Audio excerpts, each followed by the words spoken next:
Okay, so I think we're here. Cameras are there. Okay. So everybody, welcome. Welcome, sir. Thank you very much. I'm delighted to have the Prime Minister here today. We want to demonstrate and show our shipbuilding and our ship repair capabilities, and what better way to do it than to have the Prime Minister here with us today. So without further ado, sir, I'm going to hand the stage over to you. Okay, brilliant. Well, look, can I just start by saying thank you all for giving up your time this afternoon to listen to me, ask me questions. I really appreciate it. I've met some of the apprentices earlier on, got a good sense of the skills and what you're doing. And I have to say, coming and seeing what you're doing is a real highlight for me, because you can't read about this sort of thing or brief about it in Parliament. You need to come and see it, get a sense of the scale of it, the size of it, and the skill that is behind the work that you do. And so let me start by saying thank you for your time. Thank you for what you're doing as well, because proudly supporting those who serve is what I've just read up in one of your meeting rooms. And that is what you do, because, as you will know, security and defence of our country, of Europe, of Ukraine, is absolutely upper mind in the world at the moment.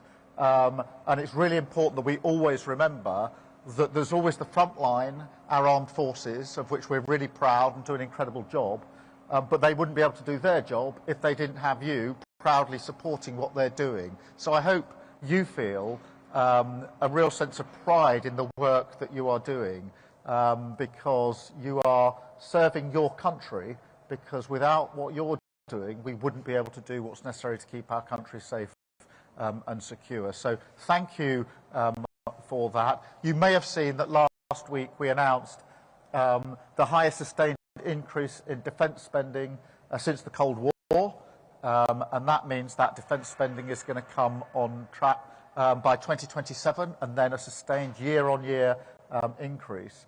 And I want that to be something which is really significant towards the defence and security of our country, much needed at the moment, but I also want it to be measured in jobs and businesses and skills in this country and in places like this, because this is a real obligation and duty. The first duty of the Prime Minister is to keep the country safe, and I take that duty really seriously, but it's also a great opportunity, because this is going to require more of the skills and talents that you have as we go forward. So thank you for what you are doing. Feel proud of what you're doing, because I do, and you should. But also, we're going to be calling on you to step up as we all step up, going into the next stage of our history. So thank you so much for having me here. Thank you so much for showing me what you're doing. It's great to see the ferry here. I think the first one in 60 years. And I can't believe that it's going to be ready for probably early next year, did you say? Yeah. To be going out and to just come and get a sense of it, of the scale and the skill of what you're doing is really, really incredible. So thank you very much for that. I'm now going to take some questions. Please exercise your right to ask me questions. This isn't a great privilege that I'm affording you. I'm your Prime Minister. I'm here to serve you. You're entitled to tell me what you think. And I want you to do that, because we're here as a government to serve you, and that means your views matter to me. We've got Ali McGovern here, who's the Minister for Employment and also the local constituency MP. So in addition to any questions you've got for me, if you've got any issues beyond that or about the constituency, Ali is going to be here to take those questions as well. So please, if you've got anybody who wants to kick... And by the way, ask me about what you're doing here, ask me about defence, but ask me about something else if you want. You're perfectly entitled to ask me anything you like, so please do. Apart from football, I'm a big Arsenal supporter, Ali is a big Liverpool supporter. What was it last night? 27 shots, Paris Saint-Germain, and then 2 from Liverpool. Fantastic goalkeeping and a very, very good result if you're a Liverpool fan. But as an Arsenal fan, there's a bit of rivalry going on in relation to this. But who wants to crack in first? Yes, I will. Got one? Yep. Please. Hi, Keir. Thanks for coming to see us today. My question is, Camel Air is proud to employ a lot of females in this industry. So we're wondering what the government's plans are to sort of reinforce that and make sure more females will work in this industry going forward.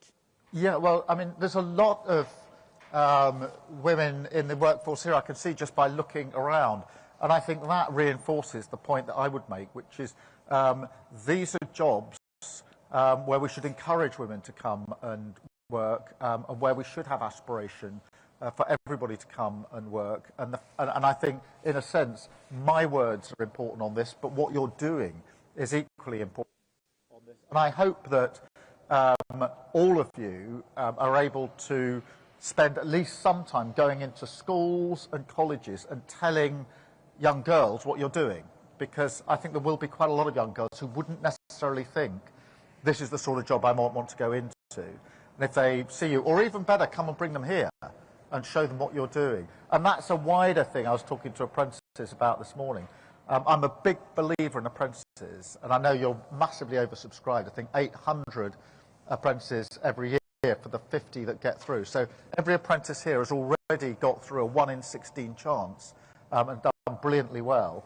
But go out and tell that story, because lots of young people, if they came in and saw what you're doing here, if they got a sense of the scale and the skill, I think they'd say, I want a bit of that. So let's go and tell that story.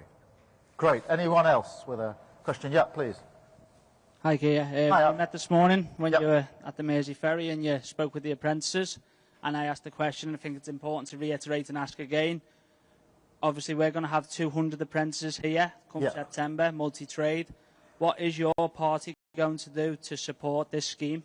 Well, I'm a big supporter of apprentices. I think it's really important, and a lot of people have heard this before, but it is important for me to say it, because my dad was a toolmaker. He worked in a factory, and that isn't just something I want to say as a politician. I actually love being in an environment like this. This is what I grew up with, and my dad was an apprentice. He learned his craft, his trade and his skill as an apprentice. So for me, that's what I grew up knowing.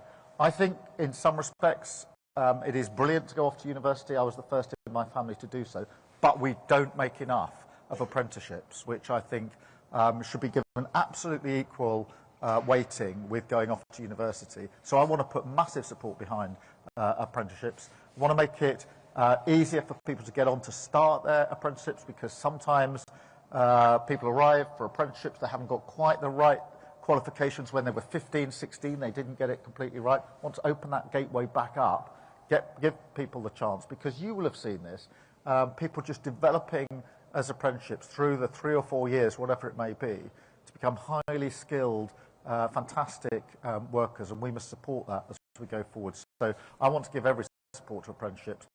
I really believe in them, and I think there's a mindset shift for the country here, which is, yes, university good, but apprenticeship good as well, and let's start weighing them equally. And that's why I'm very keen for all of you to get back into schools and tell that message, because sometimes in schools there's a slight tilt that, you know, it's off to university, not enough emphasis, I don't think, on going in, getting a skill, getting paid as well, and the security, and making a contribution, because all the apprentices here are making a contribution to this business, to this sector, but also to your country. I can't, overemphasise, at a time like this, what you do for your country really, really matters. So thank you for your question. Anyone? I'm sorry I've got my back to certain people, but if there are any questions behind, I'll try to look behind from time to time. Yeah. Okay, in light of the recent change in commitment from the United States to Ukraine, what do you envisage the UK's military support to Ukraine looking like? Well, on Ukraine, obviously, it's really important that we focus on what matters most.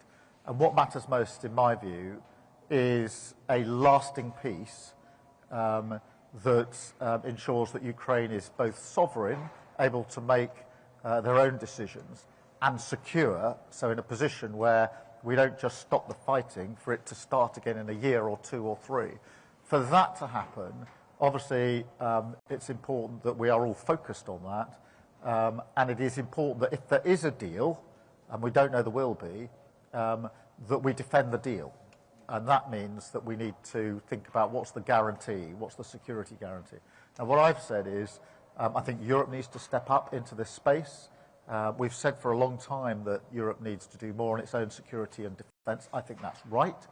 And the United Kingdom will play a leading part, because we've always stepped up when it's required. So that's why I've made that commitment on behalf of our country. It has to be done in conjunction with the United States, because we have for many decades worked very closely with the United States. You will know through the work you do that our defence, our security, our intelligence is intertwined. No two other countries are as close when it comes to defence and security as our two countries.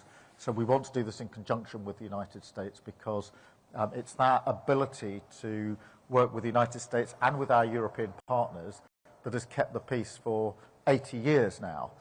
That's why it's important we step up into this space. I would say two other things which are of relevance to you. I think in the meantime, we need to put Ukraine in the strongest possible position. We don't know there's going to be a deal. The fighting is going on, and it's a big mistake to think, well, all we've got to do is wait for a deal now. We've got to make sure that if they are fighting on, they're in the strongest position, and even if they go into negotiation, they're in the strongest position. The other thing that I do think is relevant for you, it's a broader picture. I do think Europe needs to step up on security and defence more broadly.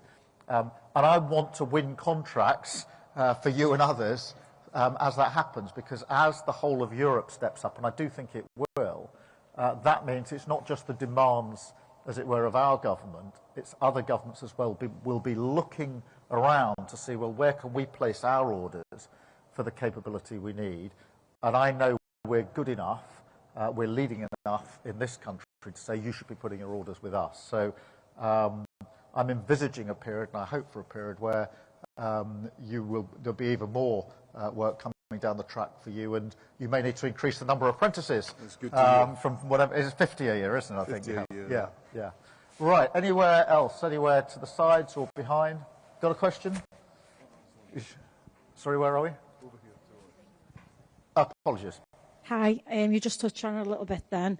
Investments in the UK shipbuilding is key if we are to compete on the world stage. Do you see shipbuilding as a priority, and what are you going to do about it? I think as we go forward with defence and security, we're going to have to press forward on sea, on air, on land.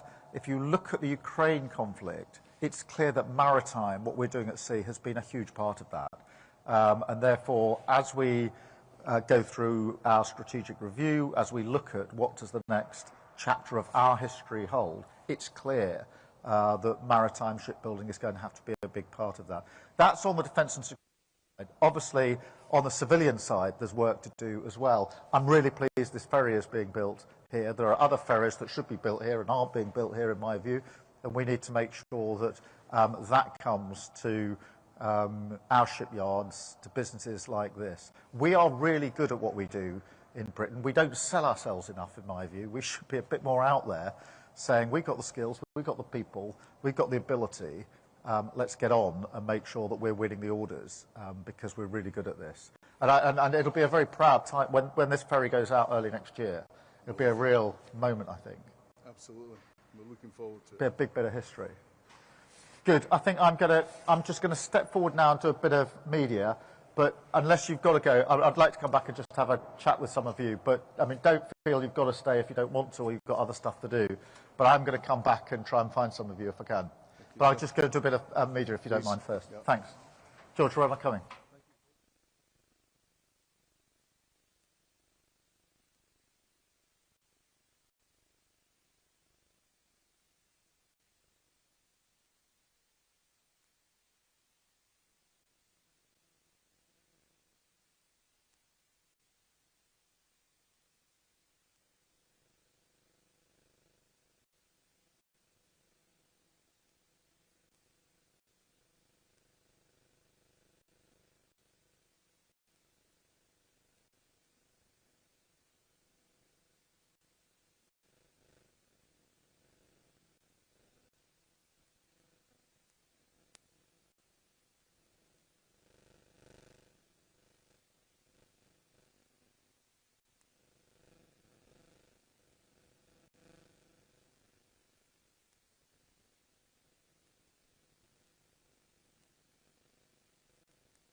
1, 2, 3, 4, 5, 6, 7, 8, 9, 10, 11, 12. 1, 2, 3, 4, 5, 6, 7, 8, 9, 10, 1, 2, 3, 4, 5. That's the microphone. That works. Happy with that.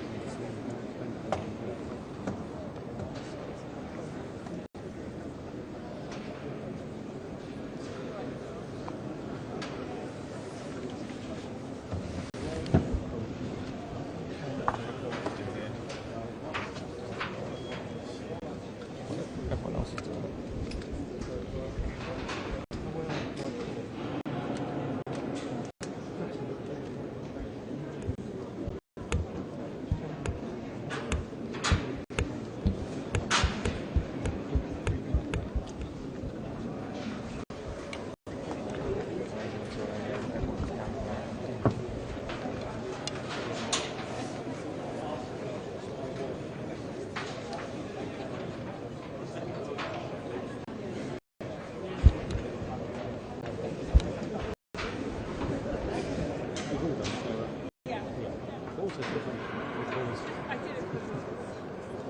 Sacrifice.